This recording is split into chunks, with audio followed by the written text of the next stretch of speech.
James, you look very relieved and very pleased at full time there. Tired actually. It's been a heavy few weeks. I'm satisfied, I think, more than anything. But remember, the result's one thing, the performance is another. So I was really satisfied with our performance on Saturday. I have to see beyond results sometimes. I have to see if we're making progress, and I felt we were. But there comes a point where you just got to get a football result. And I said that to the boys tonight. They've got 6 months work in them in every area, but they've been challenged tactically in every single game. There's been a different set of tactics apart from the last two, and I picked the same team. I was fortunate enough to do that, and I asked the boys to take responsibility. They've got enough information in them. I think Charlton changed their shape 3 times in the game. We adapted quickly. They adapted on the pitch. The players took responsibility for that, and there comes a point where the boys have got to take responsibility, and we were there tonight, and it was a key moment. You went a goal down early on, which is clearly never in the game plan, but you must have been pleased with the way your team kept playing and responded to that. Yeah, I think there's a real honesty in the group. There's an honesty in the football club. So the Reading game looked a bit distorted. It wasn't lack of effort, it was maybe personnel and the shape that day that I'll take responsibility for. Outside of that, boys' character is magnificent, and I've been bluntly honest with them from minute one. I've not hid anything. I've supported them when I've needed to, and I think you got an honest reaction tonight with a group of players and a group of staff that care about the football club. But also, I think as a football club, we need to know we're in a relegation fight, and we all need to stick together because it'll be worth it in the end. I've been in this situation before, and so far we've done that, and we've got to continue because it's not going to be straightforward. One of those who looked lively and was first for almost every ball was Paddy Ruddock, who took his goal really well in the first half as well, didn't he? He did. Like a Premier League striker, left foot finish, wrong foot. I thought Paddy was our man of the match tonight without singling anybody out. I thought he was absolutely outstanding, but I thought he was on Saturday. Paddy Ruddock's somebody that is shown now he's a championship player. The guy's incredible. He goes through the leagues. Takes a little bit of time to adapt. Never changes his character, never changes his playing character. And confident, but intelligent, a lot more intelligent than anybody gives him credit for. And I was delighted with his performance, but it would be unfair to single anybody out really. The boys to a man were outstanding. In the second half, Izzy Brown, who was given man of the match here, took his goal really well as well, didn't he? He did, and keeper made a magnificent save from his free kick first half. I think a collar hitting the bar, shins hitting the bar. Tonight was a good performance, but Saturday was a good performance.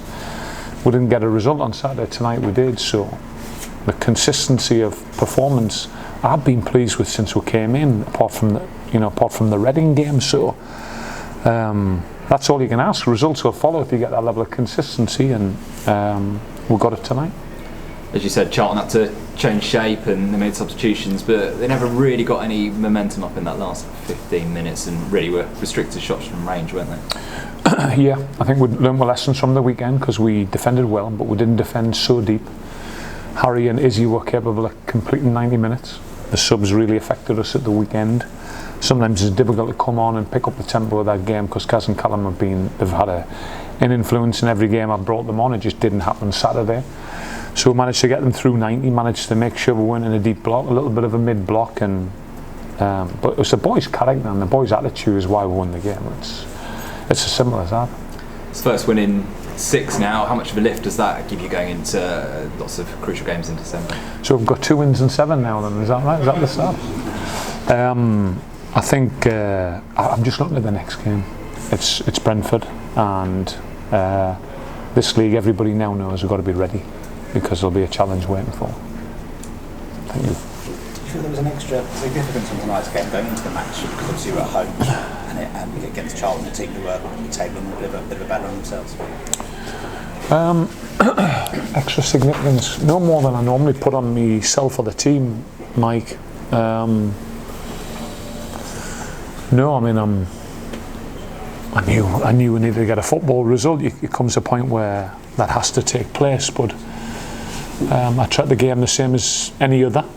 It's just I asked the players to take a bit more responsibility tonight, and they did. How pleased you the heads didn't drop after the early goal, because they might have gone down a bit, but they kept on the front foot and scored within sort of 10-12 minutes afterwards.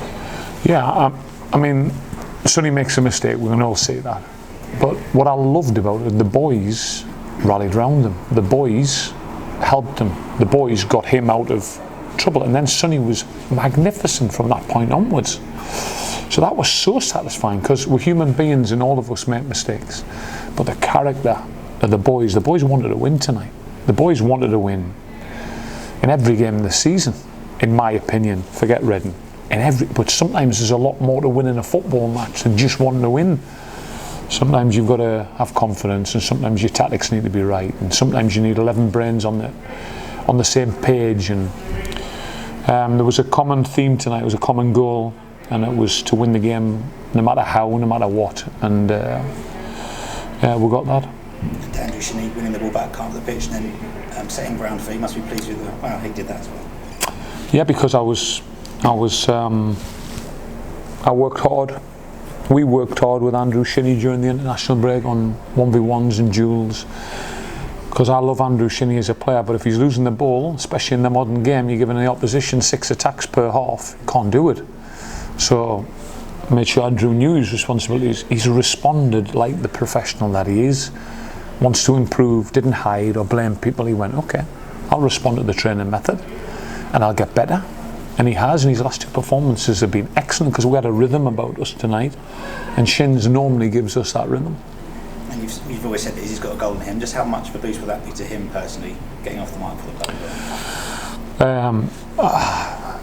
club? The boy's he's a player, so the last thing that was missing was the goal. He's, I think, his second best assists in the league. Probably played half the games of everybody else, so it gives you an idea of the level. He needs to have a full season at Luton Town. That's what he needs to do. He needs to keep scoring, keep creating goals, and get his career to the level that it should be, which is the Premier League, because we're all blessed to see a Premier League footballer playing for us in the Championship.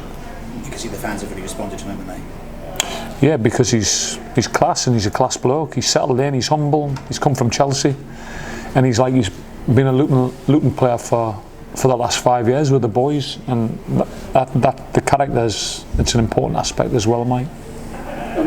Graeme, you mentioned earlier in the season as he showed in flashes, Yeah. against Ipswich in the League Cup, for instance, you said you were going to go very carefully with him to bring him to the right level of fitness. I think he seems to be getting there now, because more and more seems to revolve around him.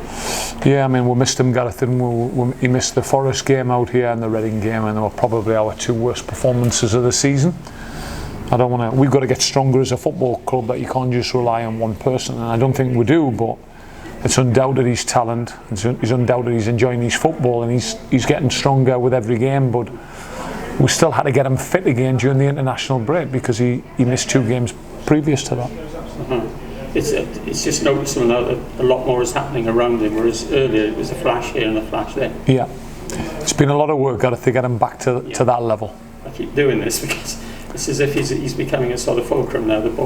It's as if the ball's almost seeking him, but he's making stuff happen. Well, good players find space and good players get on the ball, but let's talk about James Collins' performance tonight. Okay. So in complement to Izzy's quality, you think about Collo getting a hold of the ball, and all of a sudden he's a left winger who's got a trick in him and a jink in him, and I was delighted with his performances in the last 2. So I'm delighted overall, Gareth. I can't think of a player that I would be disappointed with in the last 2 games, and that is incredibly satisfying.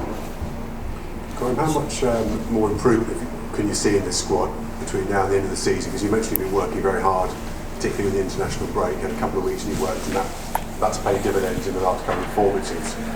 How much more improvement is there in this bunch of players the rest of the season?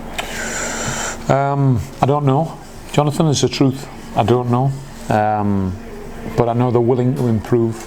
I think we've come an awful long way. Like the last 5 defeats don't show that, but within defeats sometimes you learn, and it depends on your response to it. And the response in the last 13 days, we trained 10 out of 13 days in an international break. and I feel like we took our performance to another level because of the challenge of Leeds that was coming up. And in order for us to receive that and take that on board and face that and be ready for that, I think it's took our game to another level. And I think we maybe would have lost this game 3 or 4 weeks ago.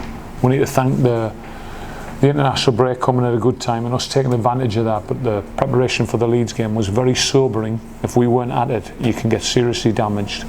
All of a sudden your game's arrived at a different level because of it. So in answer to your question, Jonathan, I think we've improved again in the last fortnight.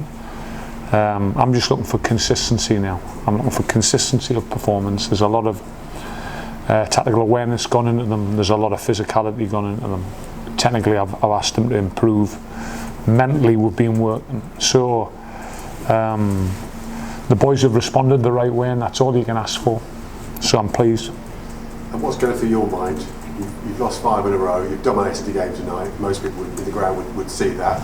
Yet they have a flurry at the end, 2-1, and an equaliser would be very cruel. So what's going through your mind in those last few minutes of the game? I'm fighting, but I trust the players, I trust the characters. I don't say that lightly. I trust that they care. I trust that they want to keep a good Charlton team out. That's a nice feeling when you get to that. Congratulations. Thank you. Graeme, at the weekend, there was a couple of crucial decisions that didn't quite go your way, not getting the rugby green, then the first goal goes in. There's a nervy moment where the referee goes over to his lines, and it's almost like VAR, we don't have it in this division, but it's a nervy one, not understanding what was going on. But I think the Charlton players were protesting about James Collins maybe getting in the way. How nice is it to finally get a decision go your way like that? I think we should bring VAR to the Championship, James. I think we'd be better off. Yeah, you know, like I said to the boys before the game, we've got to be above the referee as well. So our performance has to be so good that we're not relying on a referee or anybody else. It's just about us. I think if they'd have cancelled it, we would have found a way tonight, because that's the mindset we were in, and that's the improvement we've made. So, but it was nice because it got us back in the game quick enough. The response was excellent, though. So.